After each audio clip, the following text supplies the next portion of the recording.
Assalamualaikum warahmatullahi wabarakatuh. Sahabat yang beriman, malaikat Israel merupakan malaikat yang pasti akan mendatangi setiap manusia. Menjelang ajal, malaikat maut ini akan melepaskan ruh dari jasad. Ia memang ditugaskan oleh Allah Subhanahu wa taala sebagai pencabut nyawa. Bukan tanpa alasan, malaikat yang ada dalam Al-Qur'an disebut malaikat al-maut ini diberi amanah tersebut.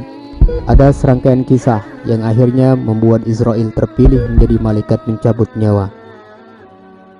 Ini berawal ketika Allah Subhanahu wa taala memerintahkan Israel bersama malaikat Jibril, Israfil dan Mikail untuk mengambil tanah ke bumi dalam proses penciptaan Adam alaihissalam.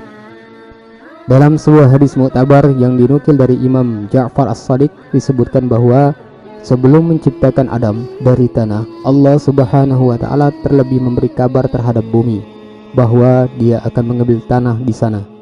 Hai bumi, Aku akan ciptakan manusia dari saripatimu. Sebagian mereka ada yang taat kepadaku, dan sebagian lainnya durhaka kepadaku.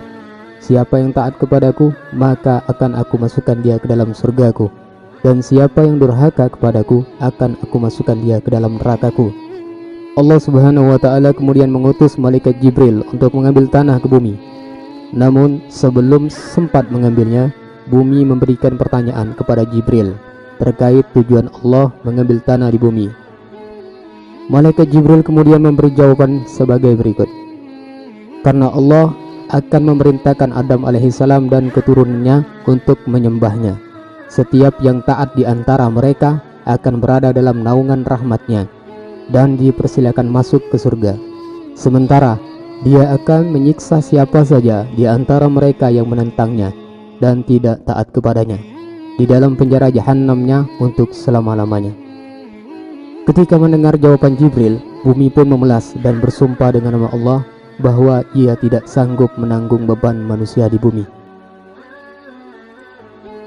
Demi Allah, aku berlindung kepadamu dari utusanmu, agar engkau tidak mengambil sebagian dari kami jika nantinya akan menjadi penghuni neraka.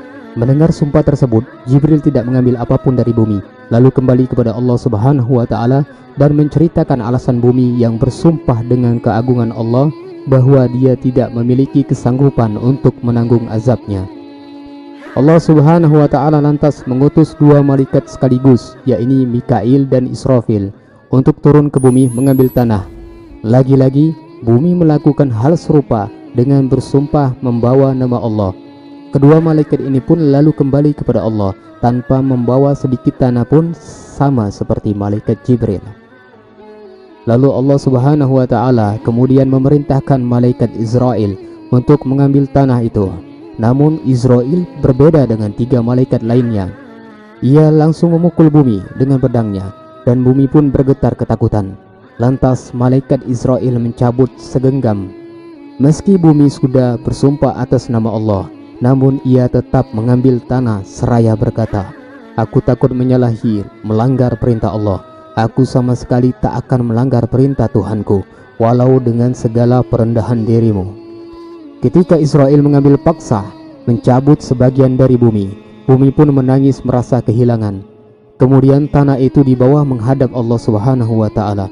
Lalu Allah Subhanahu wa ta'ala berfirman kepada Israel, "Mengapa engkau tidak mengikuti sumpahnya?"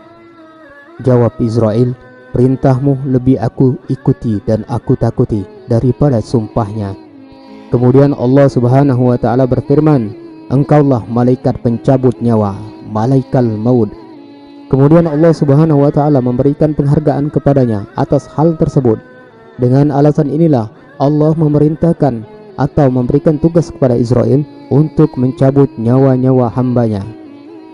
Malaikat Israel diberi kemampuan yang luar biasa oleh Allah Subhanahu wa ta'ala, hingga barat dan timur dapat dijangkau dengan mudah olehnya, seperti seseorang yang sedang menghadap sebuah meja makan yang dipenuhi dengan berbagai makanan yang siap untuk dimakan. Ia juga sanggup membolak-balikan dunia sebagaimana kemampuan seseorang sanggup membolak-balikan uang. Sewaktu malaikat Israel menjalankan tugasnya mencabut nyawa makhluk-makhluk dunia, ia akan turun ke dunia bersama-sama dengan dua kumpulan malaikat, yaitu malaikat rahmat dan malaikat azab. Menurut kisah Qabil Akbar, malaikat maut tidak mengetahui kapan tiap-tiap makhluk yang akan mati. Dikatakan oleh Allah Subhanahu wa taala telah menciptakan sebuah pohon Sidrat Al-Muntaha di bawah ars, yang mana jumlah daunnya sama banyak dengan bilangan makhluk yang Allah ciptakan. Jika satu makhluk itu telah diputuskan ajalnya, maka umurnya tinggal 40 hari dari hari yang diputuskan. Maka jatuhlah daun itu kepada malaikat maut. Tahulah bahwa dia telah diperintahkan untuk mencabut nyawa orang yang tertulis pada daun tersebut, sampai ada daun dari pohon yang terletak di bawah arsy gugur.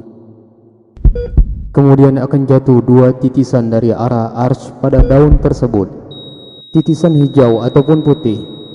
Hijau menandakan bakal si mayat akan mendapatkan kecelakaan, sementara putih menggambarkan dia akan mendapatkan kebahagiaan. Untuk mengetahui tempat makhluk mati, Allah telah menciptakan malaikat arham yang akan diperintahkan untuk memasuki sperma yang berada di rahim ibu dengan debu bumi, yang akan diketahui di mana ia akan mati, dan disitulah kelak ia pasti akan menemui ajalnya. Wallahu a'lam bishawab.